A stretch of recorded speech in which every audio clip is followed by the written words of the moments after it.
Ngayong tatlo na sila laban sa Clown Demon, hindi pinabayaan ni Ignet ang pagkakataong ito. Sinabihan niya sila na ipagpatuloy na atakihin ang Clown Demon nang hindi ito mabigyan ng sapat na espasyo upang makatakas pa muli.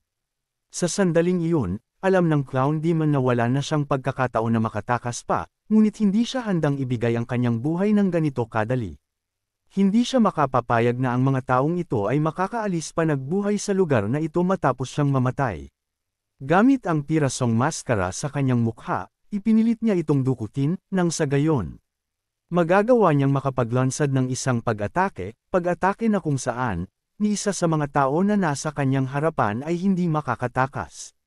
Matapos nilang makita ang pangyayaring ito, laking pagtataka nila Ilya at Irene, at kung bakit tinanggal ng Clown Demon ang kanyang maskara. Ang hindi nila alam, ang maskara ng Clown Demon ang susi sa kanyang gagawing pag-atake, kaya't nang matanggal niya ito sa kanyang mukha, nagkaroon ng napakalakas na enerhiya mula sa kanyang katawan. Sa sandaling iyon, ramdam nilang dalawa kung gaano kadelikado ang ginawang pag-atake ng Clown Demon, dahil gamit mismo ang kanyang buhay, isinakripisyo niya ito para maisama sa hukay ang tatlo. Wala pang ilang minuto ang nakakalipas, matapos wasakin ng Clown Demon ang kanyang maskara, nasira ang katawan nito at nagsanhi ng napakalakas na pagsabog. Alam ni Irene na wala silang mapupuntahan para takasan ang pagsabog na ito kaya't sa sandaling iyon, siya ay napatigil sa pagkilos. Ngunit bago pa man sila marating ng pagsabog na iyon, mabilis namang kumilos si Ignet, sinabihan niya ang dalawa na magtungo sa kanyang likuran. Gamit ang kanyang espada, gumawa siya ng barrier na pro-protecta sa kanilang tatlo mula sa pagsabog na ginawa ng Clown Demon. Ngunit nang dahil sa sobrang lakas ng pagsabog, pati ang ginawang espasyo na gawa sa kadiliman ng Clown Demon ay nagsimula ng magkaroon ng mga bitik. At makalipas lamang ang ilang sandali, sa wakas ito ay nasira na din, at naiwan ang ating tatlong bida na nakatayo sa entablado kung nasaan sila kanina. Matapos gawin ni Ignet ang buo niyang makakaya sa pagsalag ng pag-atake ng Clown Demon, naiwan siyang naktayo peren ngunit, ang kanyang kasuotan nagkaroon ng mga pinsala at siya ay hinihingal. Ngayong sila ay nakabalik na sa dati, mabilis na tumakbo sina Gerog at Anya papunta sa kanilang captain nang dahil sa pag-aalala. Hindi naman sila pinigilan ni Ignet at ang kanyang pagkakaalam, tapos na ang kanilang laban. Habang nahihirapan na idilat ang kanyang mga mata nang dahil sa sobrang pagod, tinawag naman nila Irene at Ilya ang kanyang pangalan. Dahil sa kanilang mga mata, hindi nila maintindihan kung bakit ito nagawa ni Ignet at bakit niya sila prinotektahan kapalit ang kanyang sarili. Ngunit hindi lang sina Irene at Ilya ang naguguluhan, dahil sa sandaling iyon, mas nauna nang gumalaw ang katawan ni Ignet para sila ay sagipin. Matapos subukang pilitin ni Ignet na tumayo, bigla na lang bumigay ang kanyang katawan nang dahil sa sobrang pagod, at siya ay natamba sa sahig. Matapos dumating sina Gerog at Anya sa kinaroroonan ng kanilang captain, kahit gaano kahirap nilang subukang tawagin ang pangalan niya, tila ba ang pagod na si Ignet ay hindi na kayang panatilihin ang kanyang malay. Matapos mawalan ng malay ni Ignet, kanyang naalala ang mga panahon ng kanyang paninimula, isang lugar na punong-puno ng mahihirap na mga tao. Mga kapwa niya bata na walang makain, ngunit hindi hinayaan ni Ignet na sila ay pabayaan, kaya't nang marinig nilang sila ay makakakain na ng 2 beses sa isang araw, laking tuwa nila nang ito ay kanilang marinig. Itinuro ni Ignet ang kanyang sarili at sinabing siya na ang bahala sa kanila. At sinabing binigyan siya ng trabaho ng isang matanda, kaya't ipinapangako ni Ignet sa kanila na gagawin niya ang kanyang makakaya na makakain sila ng 3 beses sa isang araw. Ngunit hindi ganun kabait ang kapalaran kay Ignet dahil nang siya ay pumunta sa matanda upang magtrabaho, hindi na siya mabibigyan ng trabaho dahil mayroong nagnakaw sa tindahan ng matanda. At sa sobrang laki ng pinsalang ito, nahihirapan na rin ang matanda na panatiliin ang kanyang tindahan kaya't, kahit na anong gawin ni Ignet na pagmamakaawa, hindi siya mapagbigyan ng matanda. Sa sandaling ito, mas inaalala ni Ignet ang mga batang naiwan kumpara sa kanyang sarili, dahil kung hindi siya makakalikom ng pera, hindi niya magagawang bigyan ng pagkain ang mga bata. Nang gabing iyon, umisip ng ideya si Ignet upang mabigyan ng magandang buhay ang mga bata, kaya't mula sa kanyang ball, muli niyang nilabas ang sulat na kanyang natanggap. Dahil noong nakaraan, mayroong isang swordsman na nakakita ng potensyal ni Ignet, kaya't binigyan siya ng rekomendasyon na makapag-aral sa paaralan ng Krona Swordsmanship, sinabi ng lalaking swordsman na iyon kay Ignet na kung siya ay magiging isang mahusay na swordsman, magagawa niyang makakalakam ng pera na magiging sapat upang matulungan ang mga bata. Nang maalala ito ni Ignet, kanyang naisip na mukhang ito na talaga ang kinakailangan niyang gawin para matulungan ang mga bata.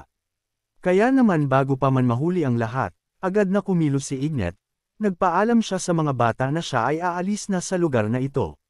Ngunit dahil napamahal na rin ang mga batang iyon sa kanya, karamihan sa kanila ay ayaw pa alisin si Ignet, mas gugustuhin pa nilang makasama na lang siya sa kanilang pang-araw-araw. Ngunit desidido na si Ignet na gawin ang sakripisyong ito, upang hindi mag-alala ang mga bata. Ipinangako niya na sa loob ng 1 taon, siya ay magiging isang mahusay na swordsman at babalikan niya silang lahat.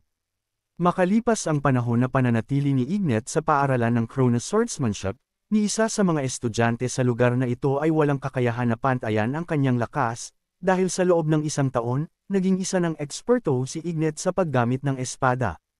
Kaya't nang makamit ito ni Ignet, laking tuwa niya lalo na at makakabalik na siya sa kanyang lugar kung nasaan ang mga bata, at matutupad na rin niya sa wakas ang kanyang pangako. Ngunit taliwas sa kanyang inaasahan nang siya ay makabalik.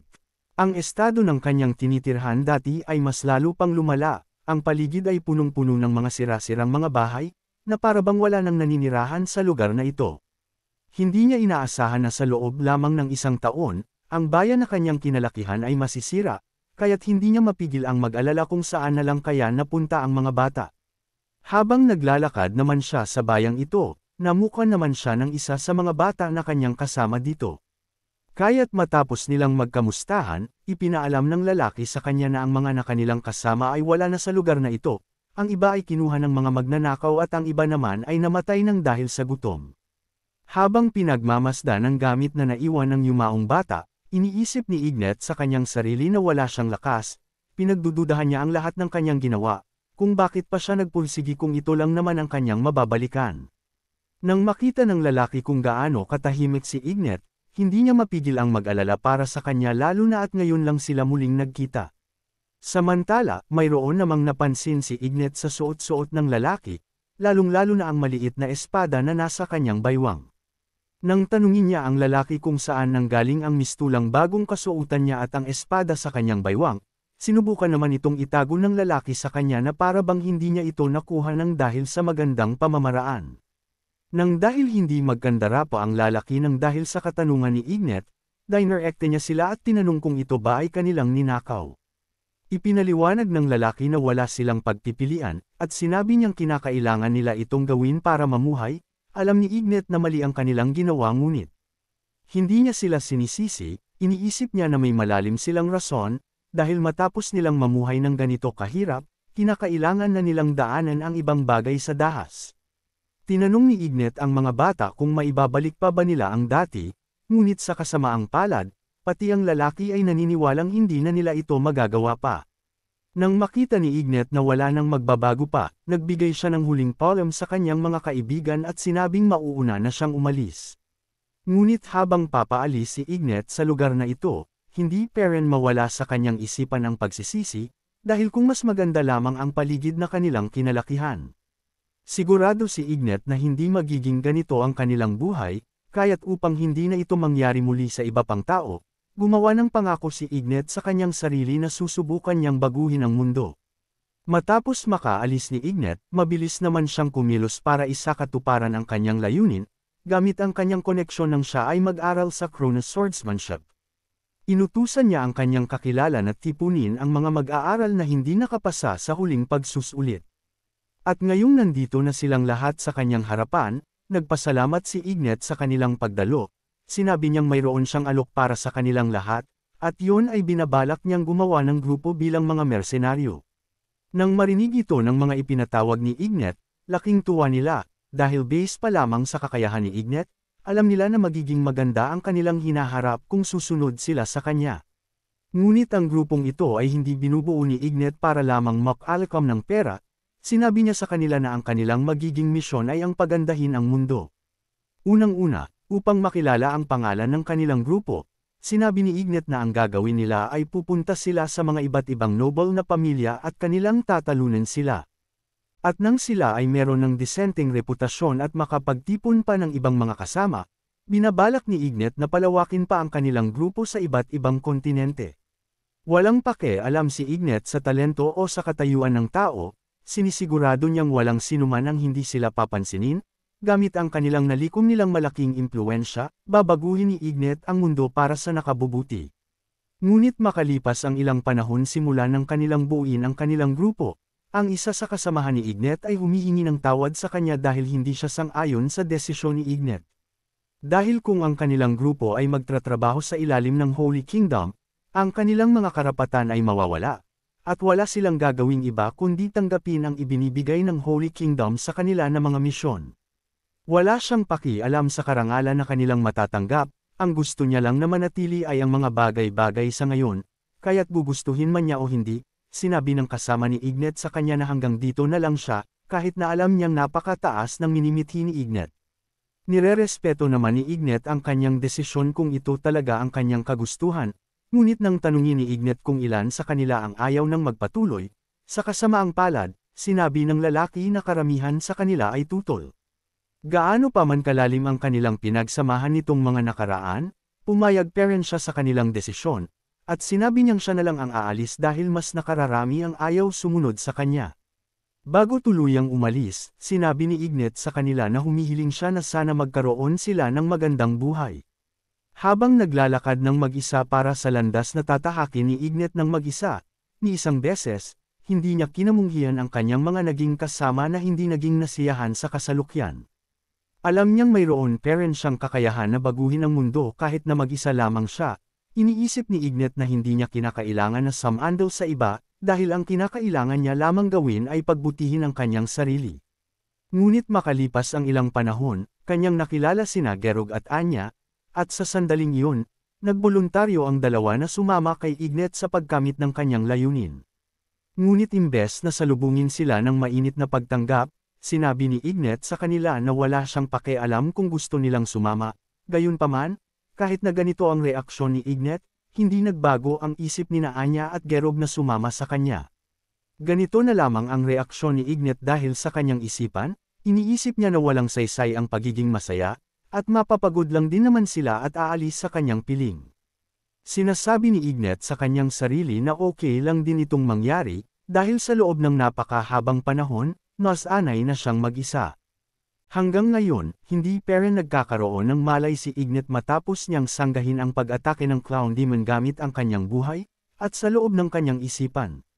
Bigla-bigla na lamang nagpakita ang Clown Demon, at tinanong si Ignet kung ano ang kanyang makukuha matapos niyang gawin ang lahat ng ito.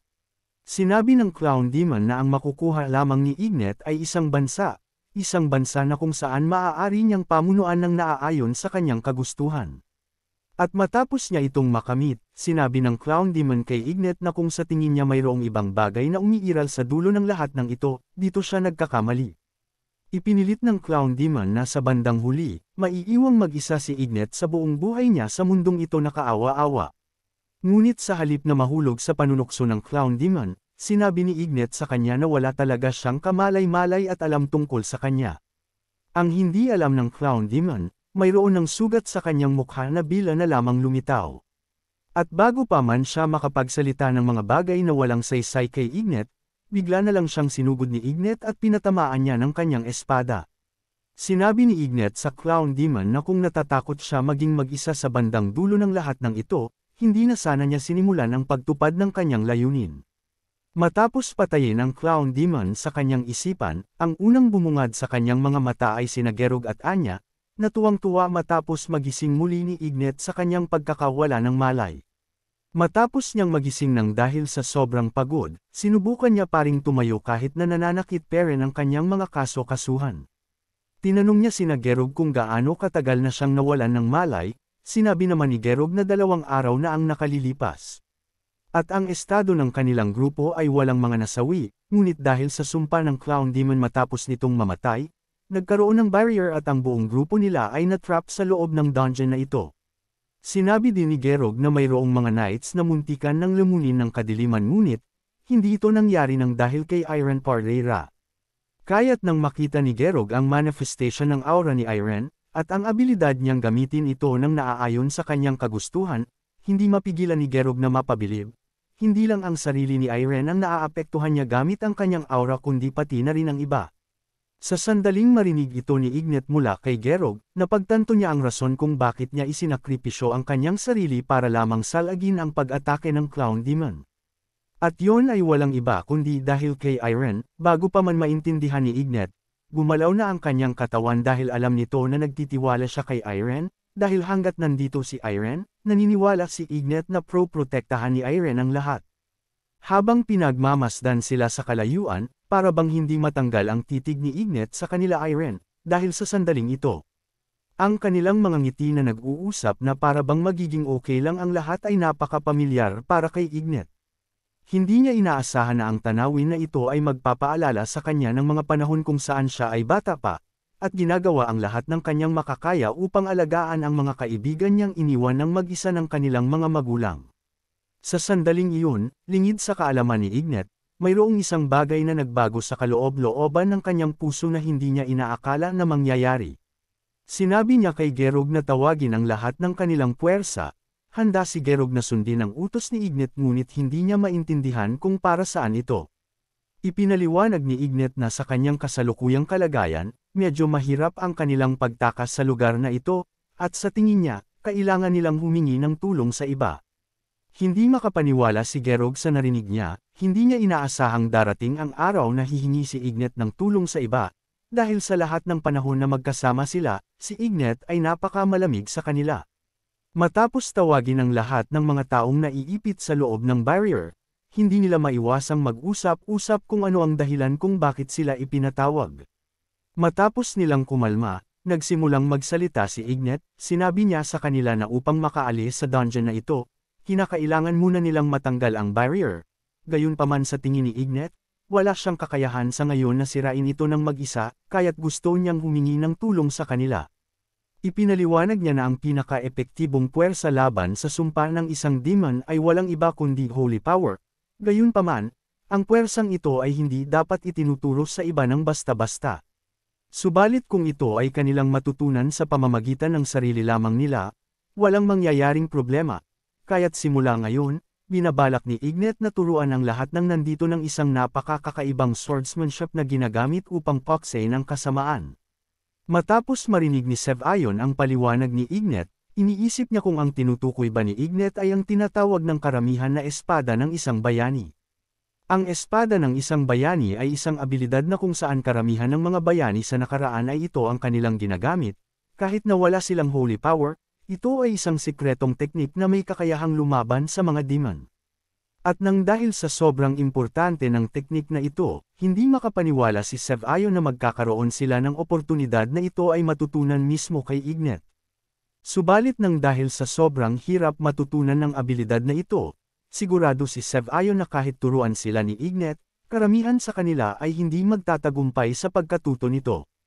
Samantala, ang oportunidad na matuto ng ganitong teknik ay isang karangalan para kay Amira, kaya't ipinagsigawan niya na handa siyang gawin ang buo niyang makakaya para matutunan ito. Makalipas ang ilang sandali, isa-isa nang nagsigawan ang mga knights na nasa loob ng barrier na gusto din nilang matuto, kaya't nag-iwan ito ng ngiti sa mukha ni Ignet. Gusto namang malaman ni Ignet kung mayroon bang kagustuhan sina Irene at Ilya na matutunan ito. Kaya't kahit na hindi maganda ang kanilang relasyon sa isa't isa, tinanong niya parents sila kung gusto din ba nila itong matutunan. Napalunok ng laway si Amira nang kanyang marinig ito, nagtataka siya kung ano ang gagawin ni Ilya sa katanungang ito ni Ignet, dahil sa tingin ni Amira, ang pagkatuto mismo kay Ignet ay magiging malaking suntok sa pride ni Ilya.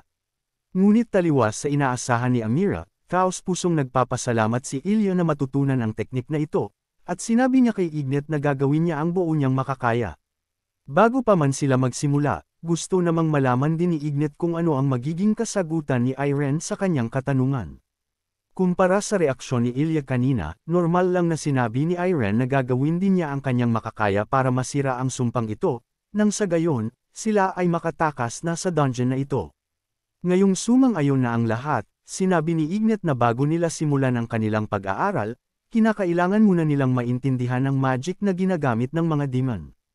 Ipinaliwanag ni Ignet na ang mga magic ng demon ay may kaugnayan sa kadiliman, at ito ay kanilang ginagamit para lokohin at sirain ang sanlibutan.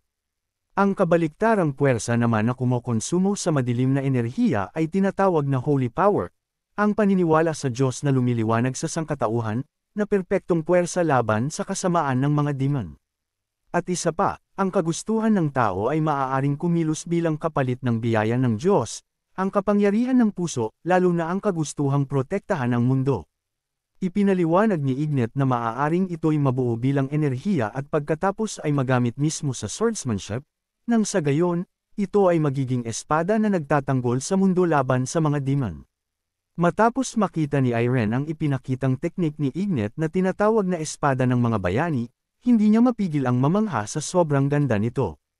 Matapos ang pagpapaliwanag ni Ignet tungkol sa teknik na ito, agad naman itong sinubukan ng mga knights, ngunit taliwas sa kanilang inaasahan, hindi nila alam kung saan sila magsisimula. Alam ni Gerog na hindi ito magiging madali para sa kanila, dahil kahit na naiintindihan nila ang mga paunahing prinsipyo ng teknik na ito, ang pagbabago ng isang kagustuhan papunta sa swordsmanship ay magkahiwalay na bagay.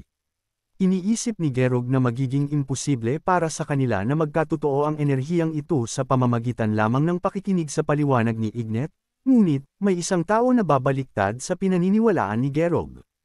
At iyon ay walang iba kundi si Irene. Dahil matapos mapakinggan ni Irene ang paliwanag ni Ignet, nagtagumpay pa rin siyang gamitin ang espada ng mga bayani ng ganun kadali. Matapos magtagumpay ni Irene, tinanong naman niya si Ignet kung tama ba ang kanyang nagawa, at kung ito ba ay matatawag na espada ng mga bayani. Sinabi naman ni Ignet na tama nga si Irene, ngunit para kay Ignet, mas gusto niyang tawagin ang teknik na ito bilang espada ng puso. Makalipas ang 3 linggo, hindi pa rin sila nakakatakas mula sa barrier ng Clown Demon at sila ay nasa loob pa rin ng dungeon, ngunit sa pagkakataong ito, pati si Ilya ay nakakagamit na rin ng espada ng mga bayani. Sa loob ng 3 linggo, sinabi ni Gerog na sa dami ng tao sa dungeon na ito, ang dalawang iyon lamang ang nagtagumpay sa pagkatuto ng teknik na ito. Gayunpaman, nagkaroon ng malaking pagbabago ang nakikita ni Gerog, dahil noong una, base sa mata ni Gerog, si Irene ay ang may pinakamagandang resulta. Ngunit ngayon, nang tumingin siya kay Ilya, tila ba mas mabilis na lumalakas ang kanyang pag-unlad kumpara kay Irene? Kaya't iniisip ni Gerog kung ito ba ay posible dahil sa likas na talento ni Ilya o mayroon bang ibang espesyal na dahilan. Ang hindi alam ni Gerog, hindi talaga gustong protektahan ni Ilya ang mundo mula sa mga demon. Dahil matapos niyang marinig ang paliwanag ni Ignet kung ano talaga ang mahalaga para matutunan ang teknik na ito, na nakadepende sa kagustuhang protektahan ng isang bagay o isang tao, may isang tao lamang na pumapasok sa isipan ni Ilya na gusto niyang protektahan. At iyon ay walang iba kundi ang lalaking nasa tabi niya, na itinuturing ni Ilya na mahalaga sa kanya ngayon. Samantala, ang mga knights sa isang tabi na nagsasanay para matutunan ang teknik na ito ay napatigil, dahil sa kanilang paligid, para bang mayroon silang narinig na kakaibang tunog. Dahil sila lamang ang nasa lugar na ito, tinanong ng isang knights kung mayroon din bang naririnig na mga huni ang kanyang kasama mula sa barrier na pumapalibot sa kanila. Wala pang ilang minuto ang nakalilipas simula nang makarinig sila ng ingay, ang barrier ay nagsimulang magkaroon ng mga bitik. At mula sa maliit na mga bitik na iyon, nagsimula itong masira at nagsimulang maglabas ng napakalakas na liwanag. Mula sa liwanag na iyon, mayroong mga nilalang na mayroong siluetang kakaibang, na parabang hindi sila nababagay sa mundong ito. Ngunit habang sila ay papalapit na ng papalapit, mapapansin na sila ay mga tao, ngunit hindi lamang mga ordinaryong tao, mayroon silang mag-agarang kulay puti na baluti sa katawan. Bago pa man nila masabi ang kanilang pagkakakilanlan, dali-dali namang lumapit si Ignet at nagbigay siya ng respeto sa pamamagitan ng pagluhod sa kanilang harapan. Ibinaba ni Ignet ang kanyang ulo, at humingi siya ng tawad sa hindi niya magandang ipinakita sa kanila. Ginawa ito ni Ignet dahil ang tao na nasa kanyang harapan ay walang iba kundi ang kanyang captain, na nabibilang sa White Knights na nagngangalang Julius. Salamat sa panunood ng video. Kung nagustuhan mong manood ng mga Tagalog manhwa recap, huwag kalimutan mag-like, share and subscribe para sa susunod pang mga video.